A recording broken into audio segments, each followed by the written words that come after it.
Hari ini Minggu 7 Maret tahun 2021, Minggu Tridion ketiga, yaitu Minggu Penghakiman Akhir. Kita memperingati peringatan martir Agung Efraim, Basilev, Evgenios, Agathodoros, Elpidios, Kapito, dan Aetherios, uskup di Kherson, Nestor dan Akadios, uskup dari Timitus, Bapak Suci Paulus yang sederhana, dan Efraim Patriark dari Antioquia. Bacaan kitab suci hari ini untuk epistel diambil dari 1 Korintus pasal 8 ayat 8 hingga pasal 9 ayat 2. Makanan tidak membawa kita lebih dekat kepada Allah. Kita tidak rugi apa-apa.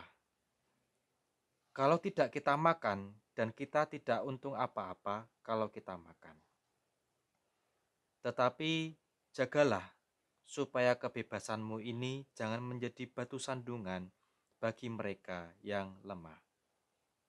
Karena apabila orang melihat engkau yang mempunyai pengetahuan sedang duduk makan di dalam kuil berhala, bukankah orang yang lemah hati nuraninya itu dikuatkan untuk makan daging persembahan berhala? Dengan jalan demikian, orang yang lemah, yaitu saudaramu, yang untuknya Kristus telah mati, menjadi binasa karena pengetahuanmu. Jika engkau secara demikian berdosa terhadap saudara-saudaramu dan melukai hati nurani mereka yang lemah, engkau pada hakikatnya berdosa terhadap Kristus. Karena itu, apabila makanan menjadi batu sandungan bagi saudaraku, aku untuk selama-lamanya tidak akan mau makan daging lagi, supaya aku jangan menjadi batu sandungan bagi saudaraku. Bukankah aku rasul? Bukankah aku orang bebas? Bukankah aku telah melihat Yesus Tuhan kita? Bukankah kamu adalah buah pekerjaanku dalam Tuhan? Sekalipun bagi orang lain aku bukanlah rasul, tetapi kamu, aku adalah rasul. Sebab hidupmu dalam Tuhan adalah meterai dari kerasulanku. Gospel hari ini diambil dari Injil Suci menurut Matius pasal 25 ayat 31 sampai 46.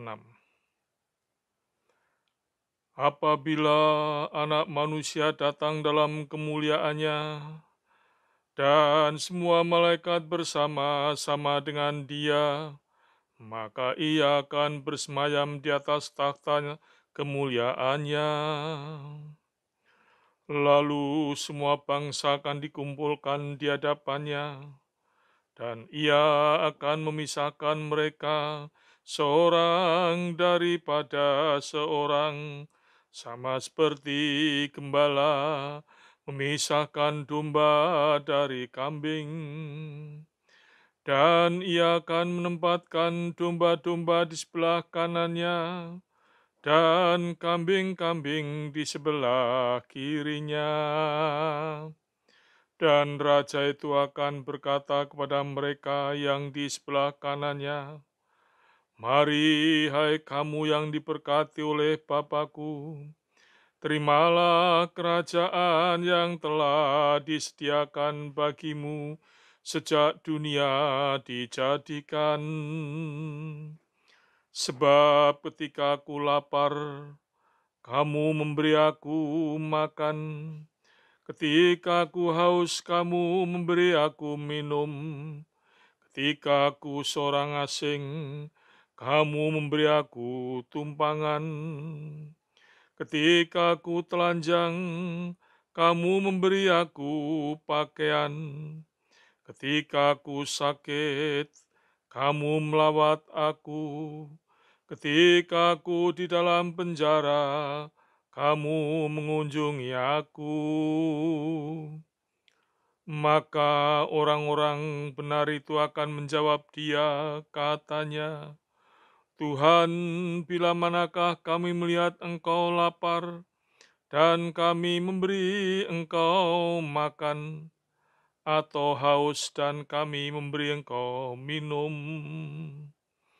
Bila manakah kami melihat Engkau sebagai orang asing, dan kami memberi Engkau tumpangan, atau telanjang dan kami memberi Engkau pakaian? Bila manakah kami melihat Engkau sakit atau dalam penjara, dan kami mengunjungi Engkau?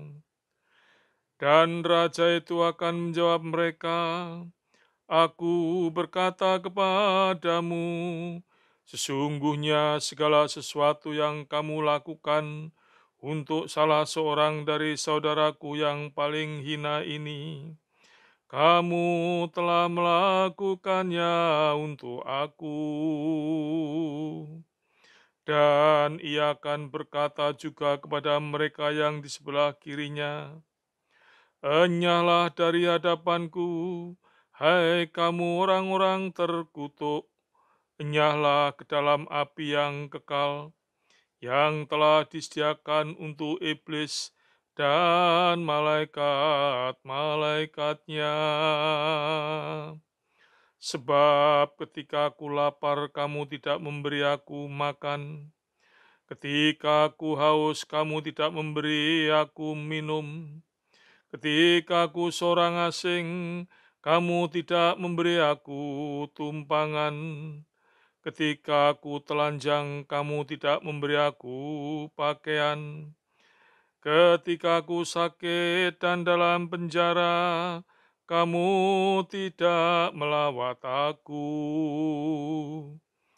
Lalu mereka pun akan menjawab dia, katanya, Tuhan, bila manakah kami melihat Engkau lapar, atau haus, atau sebagai orang asing, atau telanjang, atau sakit, atau dalam penjara, dan kami tidak melayani Engkau? Maka ia akan menjawab mereka, Aku berkata kepadamu, sesungguhnya segala sesuatu yang tidak kamu lakukan untuk salah seorang dari yang paling hina ini, kamu tidak melakukannya untuk aku juga. Dan mereka ini akan masuk ke dalam tempat siksaan yang kekal.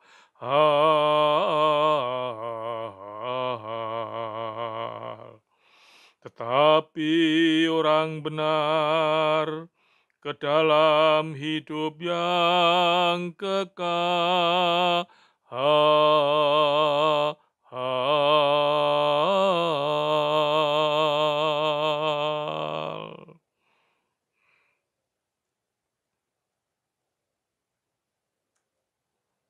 Kedatangan Yesus untuk kedua kalinya itu merupakan kepastian.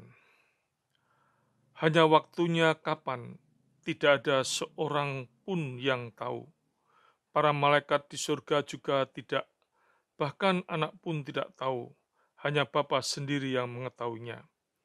Matius 24 ayat 36.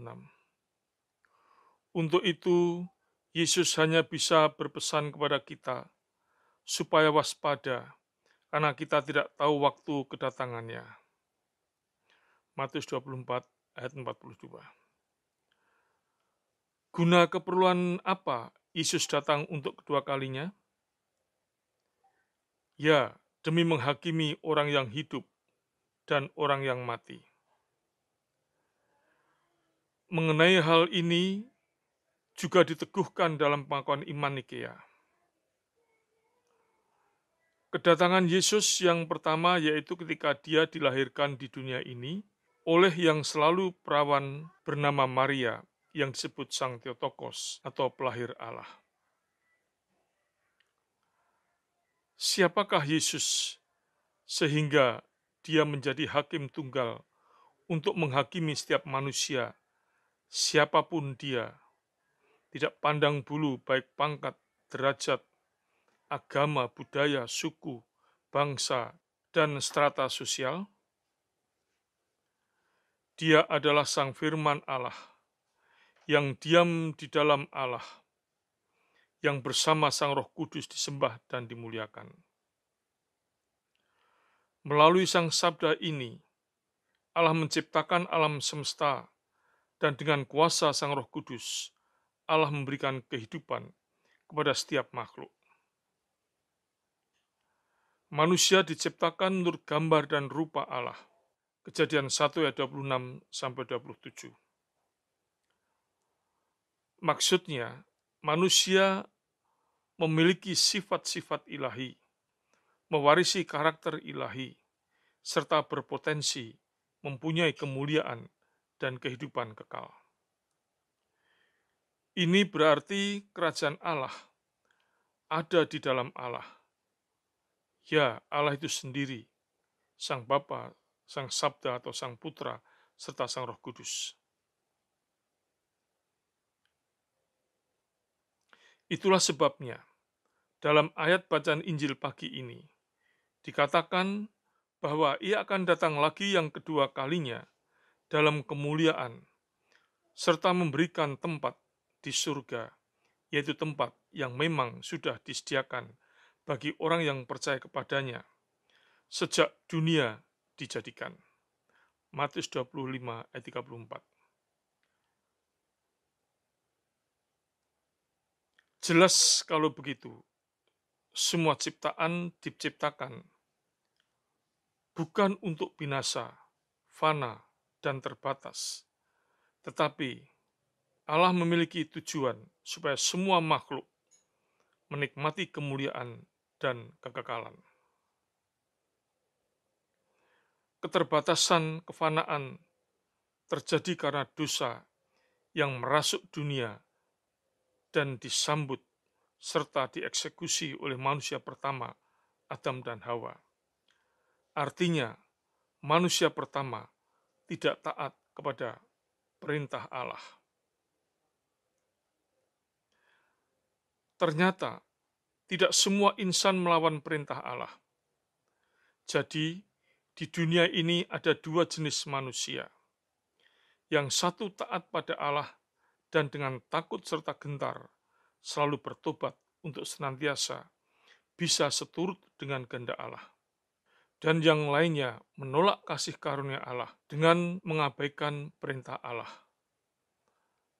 Makanya akan ada penghakiman akhir, yaitu nanti pada waktu Yesus datang kedua kali, untuk menentukan bagi mereka surga atau neraka, hidup bersama Allah atau di luar Allah. Yesuslah satu-satunya penentu kehidupan mulia nan baka, di mana di penghujung kehidupan dunia, Dialah yang menjadi hakim tunggal yang adil dan berwibawa. Bagaimana kita bisa lolos dari kehidupan nerakawi, serta menikmati kehidupan surgawi sejati nan abadi? Pada waktu penghakiman akhir nanti, akan ada pemisahan antara orang benar, yaitu orang yang percaya kepada Yesus, digambarkan sebagai domba yang diletakkan di sebelah kanan, dan orang terkutuk diumpamakan sebagai kambing yang diletakkan di sebelah kiri. Yesus sendiri dilukiskan sebagai raja yang menjadi hakim.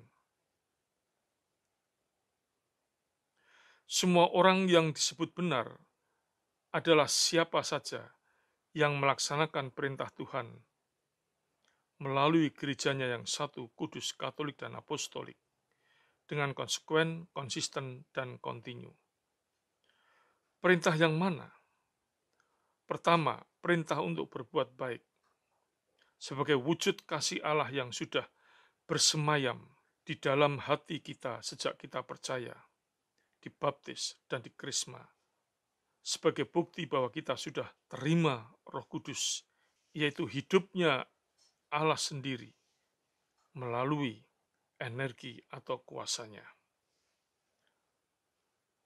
Perintah untuk berbuat baik itu tercermin ketika Raja mengatakan Ketika aku lapar, kamu memberi aku makan. Ketika aku haus, kamu memberi aku minum.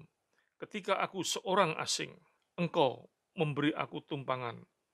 Ketika aku telanjang, engkau memberi aku pakaian. Ketika aku sakit, engkau melawat aku. Ketika aku dalam penjara, kamu mengunjungi aku. Matius 25 ayat 35 sampai 36.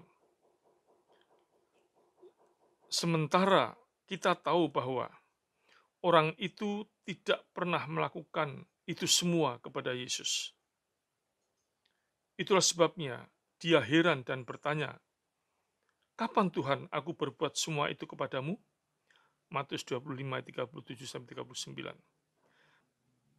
Jawab raja itu, "Apa yang telah kau lakukan kepada orang yang hina ini, yaitu orang yang membutuhkan siapapun dia, engkau sudah berbuat juga kepadaku." Matius 25 ayat 40. Berarti Yesus menyamakan diri dengan orang yang sedang membutuhkan pertolongan. Mengapa Yesus mengidentifikasikan dirinya dengan orang yang kekurangan? Sudah saya terangkan di atas bahwa Yesus sesungguhnya adalah Sang Firman Allah yang menjadi materi wujudnya daging, yaitu totalitas kemanusiaan.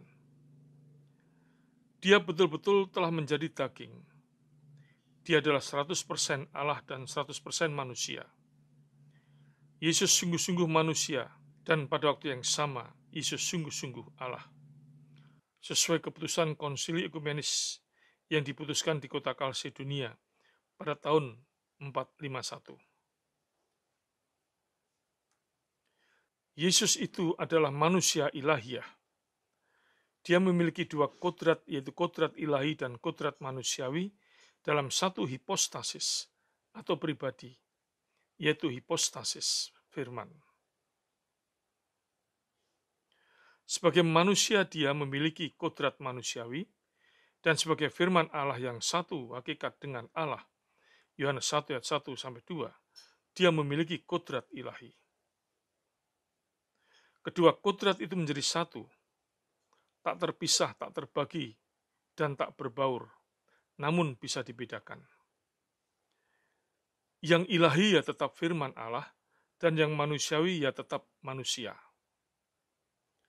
Kalau begitu, jelas bahwa berbuat baik secara rela tanpa pamrih kepada sesama manusia, tanpa memandang bulu, tanpa mempertimbangkan latar belakang agama, budaya, suku, bangsa, dan kelas sosial orang itu, adalah dasar dari manusia dapat masuk dan menikmati suasana surgawi yang penuh sukacita dan kemuliaan abadi.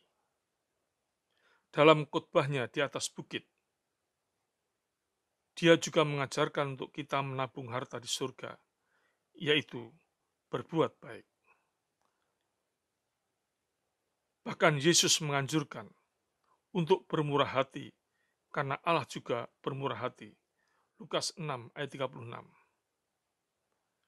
Dalam perumpamaannya tentang orang Samaria yang baik hati, dia memberi teladan untuk berbuat baik secara utuh, total, mantap, tidak parsial, dan ragu-ragu kepada musuh kita. Dalam perjumpaannya dengan orang muda yang kaya, Yesus menunjukkan kita untuk tidak kikir, tidak pelit. Kekikiran orang muda itu yang membuat dia sulit masuk ke dalam kerajaan surga. Maka Yesus mengatakan, lebih mudah seekor unta masuk ke dalam lubang jarum daripada orang kaya masuk dalam kerajaan surga. Jadi, orang yang pelit sulit untuk masuk ke dalam kerajaan surga. Paulus menyamakan keserakahan sama dengan penyembahan berhala. Kolose 3 ayat 5. Mengapa? Karena orang serakah itu mementingkan diri sendiri, egois, tidak peduli dengan orang lain, memusatkan diri pada dirinya sendiri. Tidak ada kerendahan hati sama sekali di dalam diri orang egois. Dengan demikian, orang seperti ini sulit untuk bertobat. Berarti orang serakah mentuhankan dirinya sendiri. Sedangkan kita tahu hanya ada satu Allah saja, yang daripadanya berasal segala sesuatu, dan satu Tuhan saja, yaitu Yesus, yang olehnya segala sesuatu telah dijadikan. 1 Korintus pasal 8 ayat 6. Sesungguhnya yang menghalangi orang berbuat baik itu adalah sifat serakah, kikir dan pelit. Itulah sebabnya Yesus mengatakan, orang yang peduli terhadap sesamanya yang membutuhkan uluran tangan, berarti dia menolong Yesus. Berarti orang itu mengasihi Yesus. Secara otomatis, orang itu juga mengasihi Tuhan Allah. Kasihilah Tuhan Allahmu dengan segenap hatimu, dan dengan segenap jiwamu, dan dengan segenap akal budimu, dan kasihilah sesama manusia, seperti dirimu sendiri. Matius 21 ayat 37 dan 39. Makanya kita tidak boleh membeda-bedakan orang, karena pada dasarnya kita manusia itu sama di hadapan Tuhan. Tidak ada yang lebih hebat dari yang lain. Dalam bacaan epistel hari ini kita diingatkan kembali mengenai makanan yang netral sifatnya, di mana makanan tidak membuat kita lebih dekat atau jauh dari Allah. 1 Korintus pasal 8 ayat 8. Karena makanan hanya sebagai sarana. Jadi kalau kita puasa kemudian tidak makan makanan tertentu atau menjauhi makanan yang dari unsur binatang, sesungguhnya kita sedang dilatih untuk tidak diperhamba oleh segala sesuatu, termasuk makanan. 1 Korintus 6 ayat 12. Namun kita harus mengendalikan diri dan menjadi tuan dari segala sesuatu. Kita hanya boleh menjadi hamba dari Tuhan saja. Itulah inti puasa. Bukan soal makanan dan minuman belaka, tapi soal siapa yang menjadi hamba dan siapa yang diperhamba. Kedua, perintah untuk tidak menjadi batu sandungan bagi orang lain. Perintah pertama yaitu tadi untuk berbuat baik. Dengan menjadi batu sandungan, berarti kita melemahkan iman orang lain, dan itu sama dengan membunuh kerohanian dan berdosa terhadap saudara seiman kita. Sebab mereka sudah ditebus oleh Kristus melalui kematian dan kebangkitannya. Dengan demikian kita juga berdosa terhadap Kristus. 1 Korintus 8 ayat 9-12. Semua anak rohaniku yang dikasihi Tuhan, ada ujung, ada pangkal, ada permulaan, ada kesudahan, ada awal, ada akhir, ada kelahiran, ada kematian. Apapun latar belakang kehidupan setiap insan, baik agama, budaya, pangkat, derajat, suku, bangsa, kelas sosial, tak terkecuali, ujungnya pasti semua akan menghadap Kristus, Sang Hakim Tunggal yang adil dan berwibawa di hari penghakiman akhir nanti. Sudahkah kita siap menghadapi realita faktual ini? Semua yang bersifat duniawi fana adanya. Siapa menggantungkan hidup padanya, sia-sia lakunya. Pada hari penghakiman nanti, berada di sebelah kiri tempatnya. Sudahkah kita mempersiapkan diri dengan baik untuk menghadapi hari penghakiman itu? Semoga renungan firman Tuhan pagi ini bisa menuntun kita pada puncak metamorfose, pembaharuan, serta keindahan hidup kerohanian kita sekarang dan selamanya. Kiranya Allah Sang Tritunggal Maha Kudus selalu memberkati semua anak rohaniku dimanapun kalian berada, sekarang dan selalu serta sepanjang segala abad. Amin.